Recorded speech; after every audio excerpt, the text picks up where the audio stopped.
اچھا یہ آپ کو لگتا ہے کہ وہ لے لیں گے، بٹ شہزاد صاحب یہ بات میں نے مریم احمد صاحبہ کے سامنے بھی رکھی تھی، میں چاہوں گا اس کو ذرا آپ میں ذرا میاں نواز شریف صاحب کی پریزنس ہے ذرا اس پہ بھی ضرور بات کرنا چاہوں گا، بٹ پہلے ذرا مجھے صرف یہ بتا دیں، یہ بات آپ کو بھی پتہ ہے کہ پاکستان کی جو اس وقت سیکیورٹی اسٹیبلشمنٹ ہے جیک کے حوالے سے، قلعدم جیک کے حوالے سے ان کا بڑا کلیئر وہ کہہ رہے ہیں بغیر کسی ابہام کے کہا جاتا ہے کہ اس میں انڈین ایلیمنٹ انوالوڈ ہے.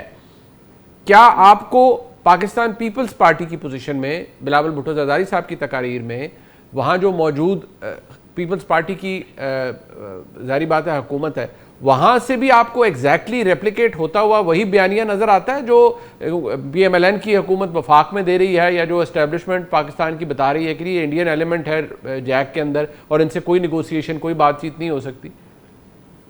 آئی تھنک پیپلز پارٹی جو ہے نا وہ کچھ ان کے مطالبات کو تو انڈورس کر رہی ہے. جیسے میں نے ابھی بتایا، وہ 12 سیٹوں پہ مثال دیتے ہیں کہ سندھ میں اگر الیکشن ہو رہا ہو، اور یہ کیسے ہو سکتا ہے کہ سندھ کا الیکشن ہو لیکن ووٹنگ پنجاب میں ہو رہی ہوتی ہے. یعنی کہ بڑی جو ان کی ایک ڈیمانڈ ہے جس پہ حکومت اور ریاست کہتی ہے کہ نہیں، یہ 12 سیٹوں والا معاملہ تو ابھی نہیں حل کیا جا سکتا. ہاں، لیجسلیٹو اسمبلی بن جائے اس کے بعد یہ معاملہ حل ہو تو الگ بات ہے، فی الحال نہیں کیا جا سکتا.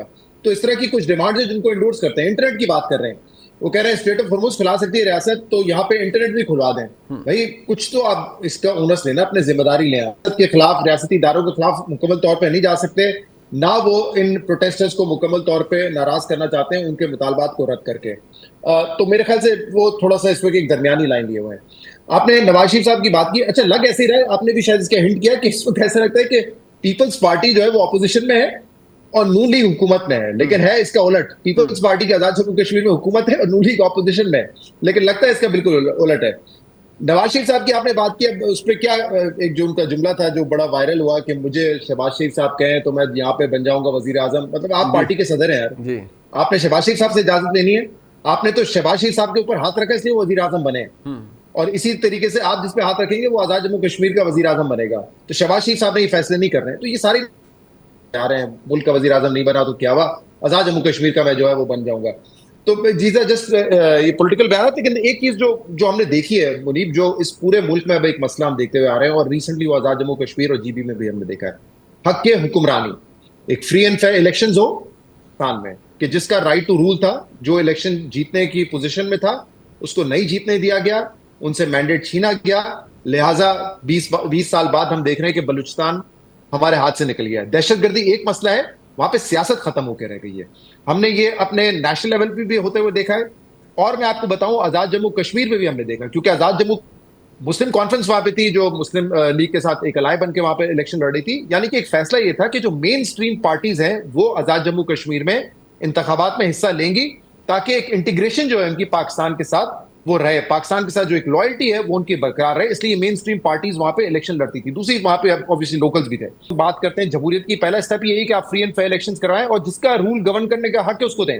ابھی جی بی میں کیا ہوا ہے، کیا آپ کو اور مجھے نہیں پتا کہ وہ جو استحکام پاکستان پارٹی ہے وہ آزاد امیدوار وہاں کیسے چلے گئے؟ کوئی سینس بنتی ہے؟ آپ بتائیں، وفاق میں اگر نون لیگ کی حکومت ہے تو کیا وہ آزاد امیدوار نیچرلی انکلائن نہیں ہوتے کہ ہم نون لیگ میں جوائن کریں اور پھر ہم نہیں آپ بھی اگر سے غور سے سوچیں گے تو بہت سینس بنے گی وہ ویسے.